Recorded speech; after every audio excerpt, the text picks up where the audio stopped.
Hello, my fellow YouTubers, and welcome to Random Thoughts from me, Ted Bear.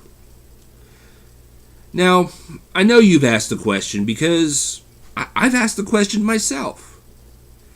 How do such really bad ideas escape the brain and become reality? Yeah, at what point do these ideas seem like a good idea? Today on Great Mysteries of Life Explained, at least in theory, I'm going to give you my theory on how this could happen.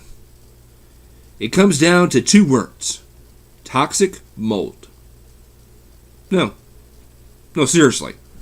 Plus, I wanted a theory that didn't involve just saying they're ducking futs. Now, you've seen the headlines. Bank robber caught after posting selfie on Facebook. Man eats nothing but cheese pizza for 25 years. Man stabbed to death over poetry fight. It's kind of like a rap battle, but with poetry. Woman looking to change her name to sexy. Of all the questions these stories pose, besides, is the world going to hell in a handbasket? The biggest question these pose, for me, is why? Why are these things allowed to happen? Why do people do this kind of stupid stuff? Well, you're probably asking how all this revolves around toxic mold. Let me explain. Now, the reason centers of the brain, actually the brain in general, according to Sherlock Holmes, is like an attic. When we start out, the attic has plenty of sunlight, airflow, it's clean, dry, and healthy. Then we fill our attics with experience, knowledge, and history.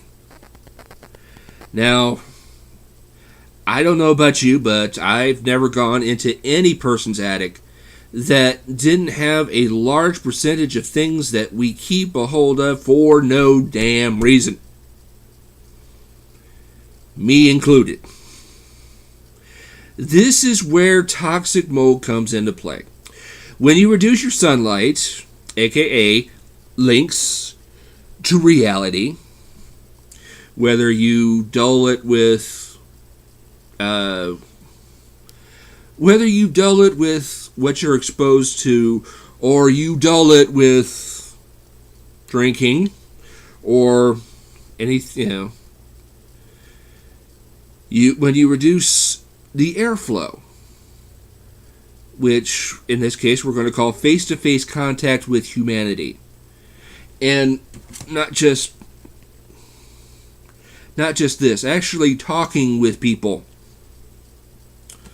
or carrying way too many things like, who tormented you in the third grade. Not just carrying on with the facts about it, I'm talking about carrying the emotional baggage. This is when you leave the door open for toxic mold. Now, in this mold, truly bad ideas can take root. And concepts like setting your boyfriend's car on fire because he didn't buy you a McFlurry can become a reasonable response to this situation. Too stressed out to take your finals at Harvard? Create a bomb scare.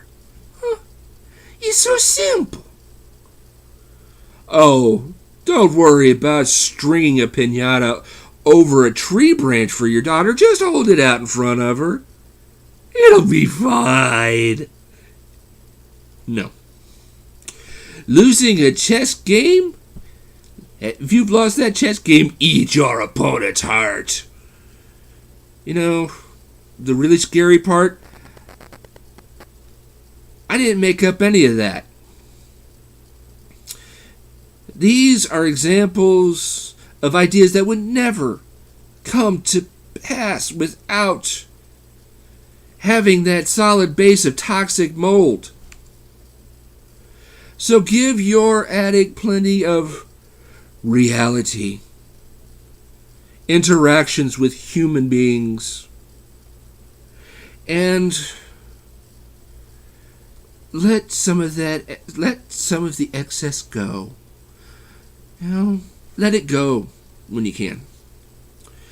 If you don't want to, okay, that's fine. I'm sure the news could always use another WTF story to put in between celebrity news and the weather. This has been Random Thoughts from me, Old Ted Bear. I just hope I helped.